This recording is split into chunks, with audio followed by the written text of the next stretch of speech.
নমস্কার। যুক্তি তর্ক সঙ্গে অর্কই আপনাদের স্বাগত। আপনাদের সঙ্গে আমি অর্কপ্রভ সরকার।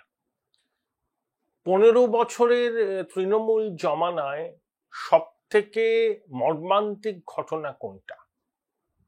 আমার মতে আরজি কর হসপিটালে কর্মরত চিকিৎসককে ধর্ষণ করে খুন। আরজি কর মানে রাধা গোবিন্দ কর। যেখানে গোবিন্দ সদা জাগ্রত সেখানে রাধা হন নিগৃহীতা। বিচার মেলেনি, বিচার মিলবে বলেও আমি অন্তত মনে করি না। হয়তো ভবিষ্যতে এই জট কাটবে, কিন্তু খুব তাড়াতাড়ি আশার আলো কিন্তু দেখছি না। দেখুন, একটা প্রশ্ন অত ডিটেলসে না গিয়েও বোঝা যায় যে সঞ্জয় রায় সিভিক ভলেন্টিয়ার, তাহলে এমন কি ক্লাউড ছিল যাকে বাঁচাবার জন্য তথ্য প্রমাণগুলো লোপাট করা হয়েছিল 96 ঘন্টা ধরে, যাতে ভবিষ্যতে আর কেউ তদন্তকারী সংস্থার পক্ষে আসল ঘটনার হদিশ পাওয়া যাতে না চায়। যে কাউন্সিলর তিলোত্তমার দেহ 7 তাড়াতাড়ি সৎকার করেছিলেন, তাকে পুরস্কৃত করা হয়েছে একটি পুরসভার চেয়ারম্যান করে। এই ঘটনাগুলো অন্তত সাধারণ মানুষের মনে প্রশ্ন জাগায় যে শুধু সঞ্জয় রায় নয়, এমন কেউ বা কারা ছিল ওই ঘটনার পিছনে, যাদের পরিচয় সামনে চলে এলে শাসকের চরম বিড়ম্বনার মধ্যে পড়তে হতো। তাই খুব পরিকল্পিতভাবে তথ্য প্রমাণটা লোপাট করা হয়েছে। শুধু সঞ্জয় রায় যদি অপরাধী হতো, তাকে বাঁচাবার জন্য টালা থানার প্রাক্তন ওসি মাতৃজঠরের লজ্জা সন্দীপ ঘোষকে কোমর বেঁধে তথ্য প্রমাণ লোপাটের কাজে ব্যস্ত হতে হতো না। জানি না শেষ পর্যন্ত তিলোত্তমার বাবা মা এবং পশ্চিমবঙ্গের মানুষ প্রকৃত অপরাধীদের সম্পর্কে জানতে পারবেন কিনা। তারা সিবিআই এর ডিরেক্টরের সঙ্গে দেখা করেছেন, তাদের ক্ষোভ, তাদের অভিমান, তাদের রাগ আমরা বুঝি, সমর্থন করি, কিন্তু এখনো পর্যন্ত জটটা কিন্তু কাটলো না। সাপ্লিমেন্টারি চার্জশিটও পেশ হলো না। আবার রাত দখল হবে, আন্দোলন হবে, অভয় মঞ্চ নামবে, নবান্ন অভিযান হবে। দেখুন, শুধু নাগরিক সমাজ আন্দোলন করবে, বিরোধীরা হাত গুটিয়ে বসে থাকবে, এটা হয় না। নাগরিক সমাজের প্রতিবাদের মধ্যেও বিরোধী দলকে ঢুকতে হবে, প্রয়োজনে ঝান্ডা ছেড়ে ঢুকতে হবে, কারণ বিরোধী দলের সদস্যরাও নাগরিক সমাজের অংশ। আজকে আমার প্রতিবেদনের শিরোনাম অবশ্যই তিলোত্তমা নয়, আরজি কর নয়। আমি এটা বললাম কারণ এই ঘটনাটার কথা যখনই ভাবি তখনই ভিতরটা কিরকম হয় আমাদের। শুধু আমার নয়, আপনাদের সবারই হয়। আমাদের ঘরেরই তো মেয়ে কাজ করতে গিয়েছিল সরকারি হসপিটাল, যেখানে নিরাপত্তা নিয়ে কারুর মনে কোনো সংশয় থাকার কথা নয়। কর্মরত অবস্থায় তাকে খুন হতে হলো। সারাদিন পরিশ্রমের পর একটু নিশ্চিন্তে ঘুমোতে চেয়েছিল, সেই ঘুমের অধিকার কেউ খুন করেছে এরা।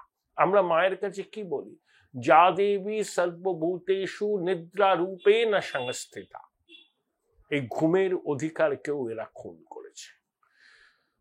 যাই হোক, রাজ্যে যে পরিস্থিতিটা এখন চলছে, আমরা সাধারণত নির্বাচনের 2-1 মাস আগে এরকম দেখতে পাই, কিন্তু এখনো নির্বাচন 8 থেকে 10 মাস বাকি। তার আগেই রণংদেহী মূর্তিতে রাজ্যের শাসক দল নেমে পড়েছে নির্বাচন কমিশনের বিরুদ্ধে। তাদের লক্ষ্য এখন নির্বাচন কমিশন, কারণ স্পেশাল ইন্টেন্সিভ রিভিশন করার ব্যাপারে দেশের নির্বাচন কমিশন প্রস্তুতি নিচ্ছে। রাজ্যের শাসক দল চাইছে না, তারা বলছে স্পেশাল ইনভিজিবল রিগিং। যাই হোক, তারা সেটা বলতেই পারে। 2002 সালেও হয়েছিল, সেই তালিকা কমিশন প্রকাশ করে দিয়েছে। পাপ্পু কালকে সাংবাদিক বৈঠক করে বেঙ্গালুরুর একটা কেন্দ্রের, একটা বিধানসভা কেন্দ্রের কিছু তথ্য দিয়ে দাবি করেছেন, ব্যাপক গরমিল হয়েছে। কারণ কর্ণাটকে কংগ্রেসের সরকার ছিল, তালিকায় নাম তোলা, নাম বাদ দেওয়ার কাজে তো রাজ্য প্রশাসনের আধিকারিকরাই যুক্ত ছিলেন। তা কর্ণাটকের কংগ্রেস সরকার এসব দেখেনি? নির্বাচনের আগে ভোটার তালিকা প্রত্যেকটা রাজনৈতিক দলকে দেওয়া হয়েছিল, তখন এই অসঙ্গতির কথা পাপ্পু এবং তার দলের মনে হয়নি? আসলে হারলে পরে সেই হারকে মানার মতো স্পোর্টসম্যান স্পিরিট এদের নেই। এরা মনে করে, গান্ধী পরিবার মনে করে, বন্দ্যোপাধ্যায় পরিবার মনে করে যে দেশ শাসন আর রাজ্য শাসন করা তাদের জন্মগত অধিকার। পাপ্পু যে সমস্ত কাণ্ড কারখানা করছেন, সুপ্রিম কোর্ট ঠিক বলেছে যে নিজের দেশপ্রেমিক সত্তাকে প্রমাণ দিতে হয়। আমি দেশপ্রেমিক বললে হয় না। চীন 2000 স্কোয়ার কিলোমিটার জায়গা দখল করেছে, কোনো প্রমাণ আছে পাপ্পুর কাছে? তিনি বলে যাচ্ছেন, ভারতীয় সেনাবাহিনীর মনোবলকে ধাক্কা দিচ্ছেন, বিভ্রান্তিকর প্রচার করছেন। তিনি বিরোধী দলনেতা হতে পারেন, সংসদে বলুন, সমাজ মাধ্যমে, পাবলিক ফোরামে এই কথাগুলো বলছেন, যার সপক্ষে তার কোনো প্রমাণ নেই। মানুষকে বিভ্রান্ত করতে, আর্ম ফোর্সের মরাল ডাউন করার কাজে এই পাপ্পু সদা সর্বদা সক্রিয়। এটা আমরা দীর্ঘদিন ধরে দেখেছি। দেখুন, নির্বাচন কমিশন তাদের সিইও দপ্তরে শূন্য পদ পূরণ করতে চাইছে। তার মধ্যে অ্যাডিশনাল সিইও, ডেপুটি সিইও এবং জয়েন্ট সিইও। তার জন্য রাজ্য সরকারের কাছে তালিকা চেয়েছিল। রাজ্য সরকার যে তালিকা পাঠিয়েছে তাতে এমন এমন আধিকারিকদের নাম রাজ্য সরকার পাঠিয়েছে যাদের অতীতে নির্বাচন পরিচালনার কাজে কোনো রকম অভিজ্ঞতা নেই। কমিশন পত্রপাঠ সেই তালিকা খারিজ করে দিয়েছে, বলেছে নতুন করে আবার তালিকা পাঠাতে। অবশ্যই রাজ্য সরকার অনুপ্রাণিত গৃহপালিত লোকজনের নামই তালিকায় পাঠিয়েছিল, যাতে সিইও দপ্তরের উপর নিয়ন্ত্রণটাকে কায়েম করা যায়। সিইও দপ্তরকে স্বাধীন করার কথা বলেছে দেশের নির্বাচন কমিশন। নতুন ভবনে সিইও দপ্তরকে স্থানান্তরিত করার উদ্যোগ নেওয়া হয়েছে। সিইওর পক্ষ থেকে রাজ্যের মুখ্য সচিবকে বারে বারে চিঠি দেওয়া হয়েছে, কিন্তু মুখ্য সচিব ডক্টর মনোজ পান বঙ্গেশ্বরীর নির্দেশেই বিষয়টা নিয়ে উচ্চবাচ্য করছে না। এবার জাতীয় নির্বাচন কমিশন হস্তক্ষেপ করবে। কারণ বাংলায় অনুপ্রাণিত গৃহপালিত প্রশাসনের আধিকারিকদের যদি নির্বাচনের কাজে যুক্ত করা হয়, তাহলে নির্বাচন প্রহসন ছাড়া কিছু হবে না।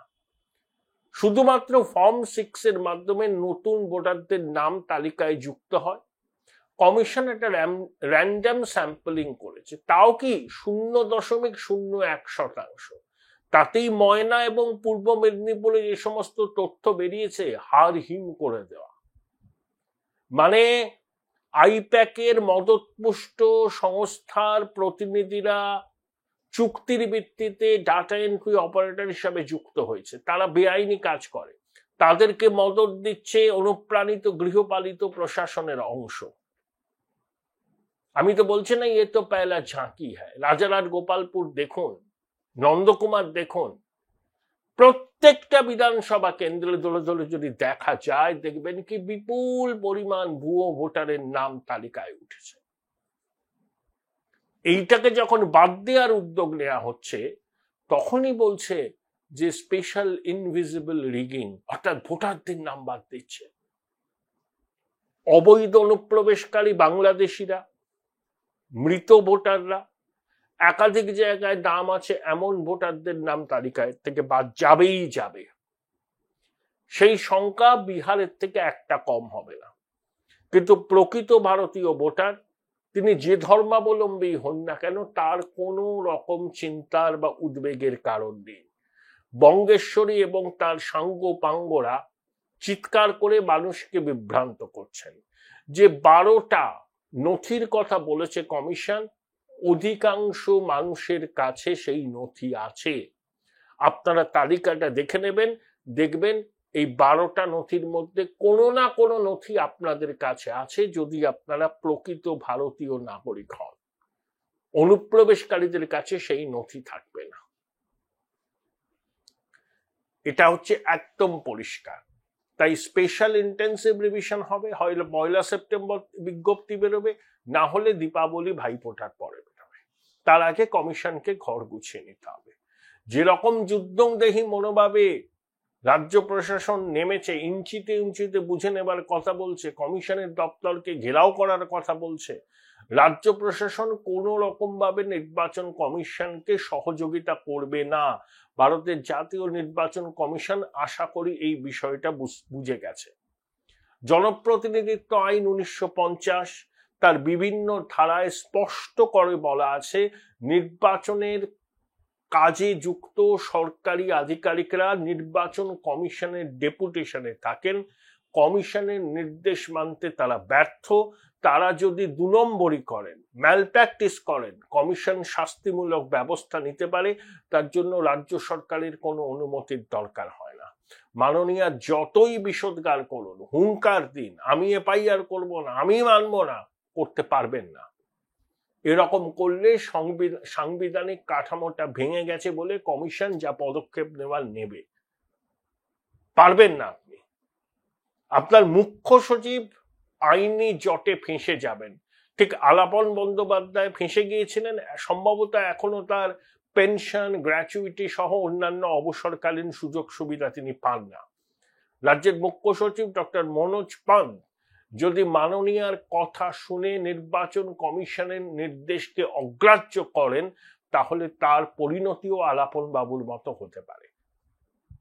ডক্টর পান্ত নির্বাচন কমিশনকে চিঠি লিখে আবেদন করতে পারেন যে তাদের এই শাস্তির সিদ্ধান্তটা তারা যেন পুনর্বিবেচনা করে, করতেই পারে। তারপর নির্বাচন কমিশন কি করবে সেটা তাদের ব্যাপার। তারা যদি মুখ্য সচিবের অনুরোধ মেনে বলে যে ঠিক আছে, এফআইআর করতে হবে না, সাসপেন্ড করতে হবে না, এদেরকে নির্বাচনের কাজে লাগানো যাবে না, ঠিক আছে।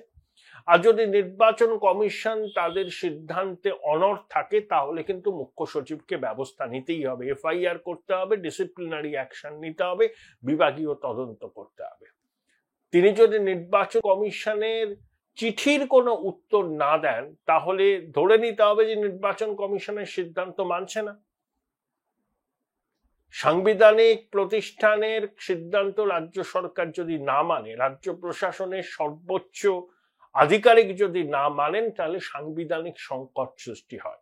ডক্টর মনোজ পান্ত খুব ভালোভাবে এটা জানেন, কিন্তু বঙ্গেশ্বরীর হুকুমের মুখে দাঁড়িয়ে তিনি বুক চিতিয়ে সত্যি কথাটা বঙ্গেশ্বরীর মুখের উপর বলতে পারবেন কিনা, সেটাই কিন্তু এখন দেখার।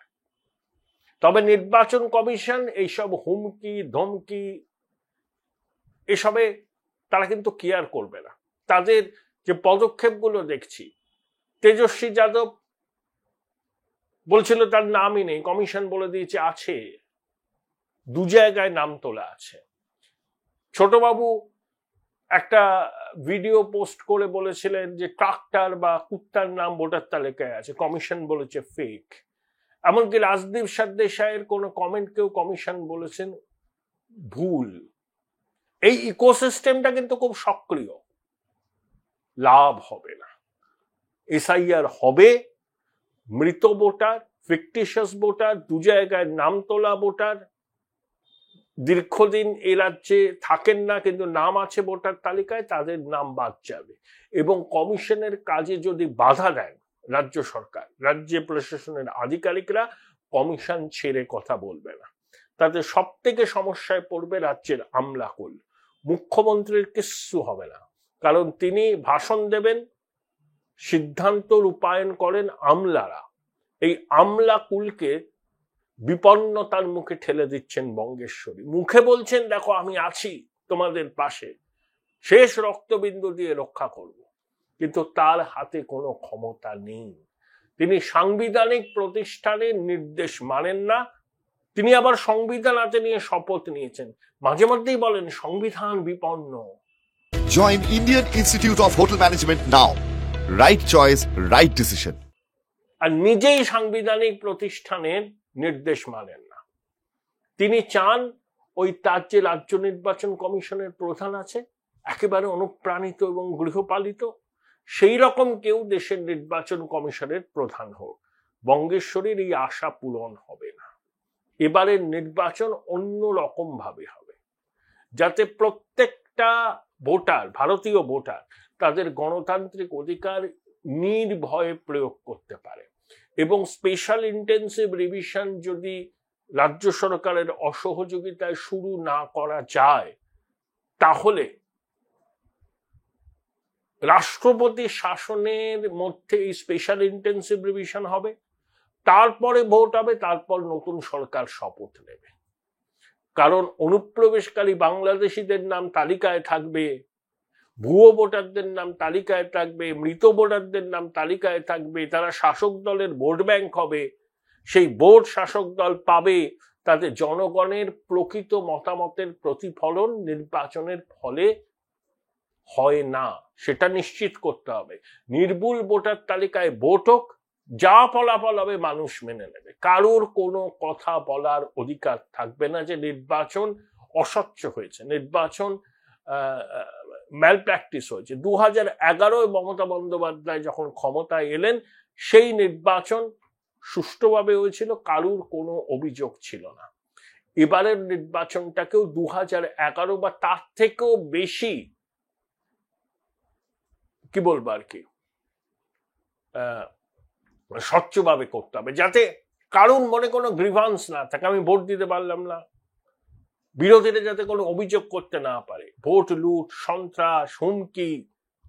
একটা free and fair and election হোক, ট্রান্সপারেন্ট ভোটার তালিকাকে সামনে রেখে। এবং কমিশন এই কাজ করবেই এবার। অতীতে কমিশন কি করেছে আমি সেই বিষয়ে আসতে চাই না, তারা অনেক রকম আগে বড় বড় কথা বলতো, কিন্তু ভোটের সময় তাদের সক্রিয় ভূমিকা দেখতো না বঙ্গবাসী। এবার সেটা হবে না।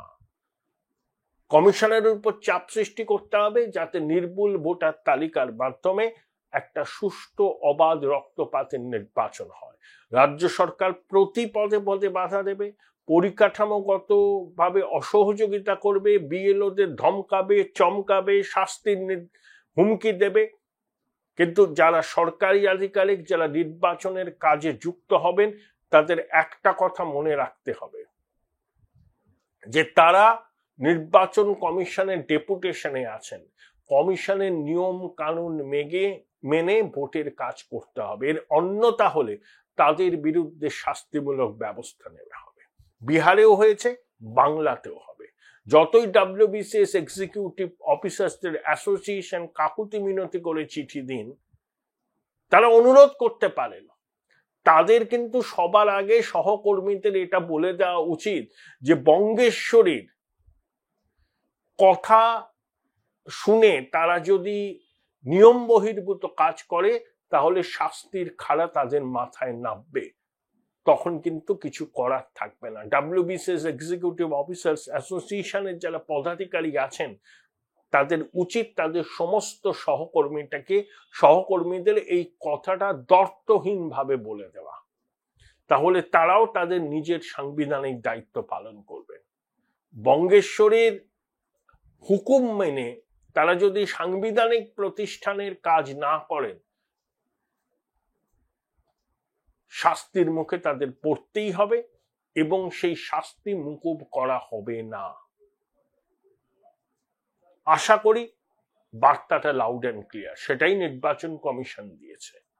তারা কিন্তু এবার 1 ইঞ্চি জমি এই শাসককে ছাড়বে না, যতই ধমকানি চমকানি হোক, যতই দেখে নেওয়ার হুমকি দেওয়া হোক। কমিশনের কাছে সংবিধান প্রদত্ত অসীম ক্ষমতা আছে, সেটা সুপ্রিম কোর্টও জানে, যারা আদালতে মামলা করেছে তারাও জানে। তারা দেশবাসীকে বিভ্রান্ত করতে চাইছে ভোট ব্যাংককে সুরক্ষিত রাখার জন্য।